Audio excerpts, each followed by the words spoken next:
Podcast Bites. Welcome to the Learn True Health Podcast. I'm your host, Ashley James. This is episode 362. How do I use nootropics? And my first question is, well, what do you want to fix? Like what's your problem? Because you've got so many options available to you, but unless you can tell me exactly what you're trying to fix, I can't really help you. So, for example, if you have got a problem with learning and memory, you want to take a look at things like aniracetam and bacopa monnieri and CDP choline and L-theanine and DHA. On the other hand, if you've got a problem with anxiety and depression, you can use some of those same things for anxiety and depression, but you also probably want to look at things like lithium orotate and sulbutamine and rhodiola rosea.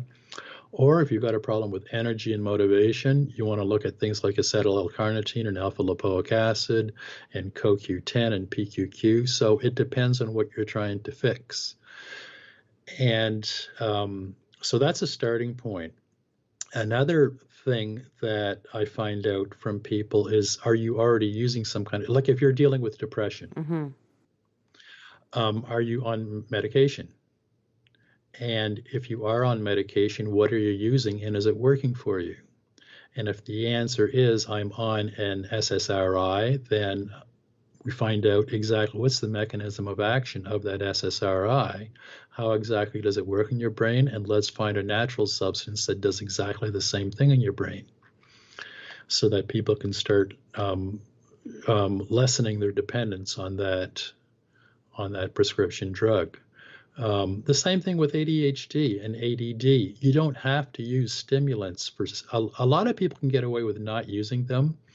I came up with an ADHD protocol, and I actually tested it for a year on myself, not using Ritalin, just using this stack I put together, and it worked.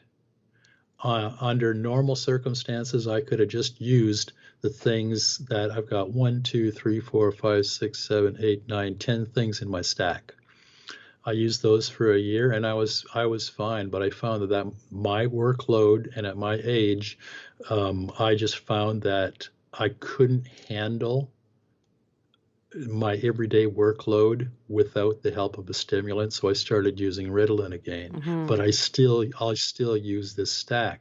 I know that there's tens of thousands of people managing their ADHD and ADD just with this protocol I put together. Avocado, motherfucker.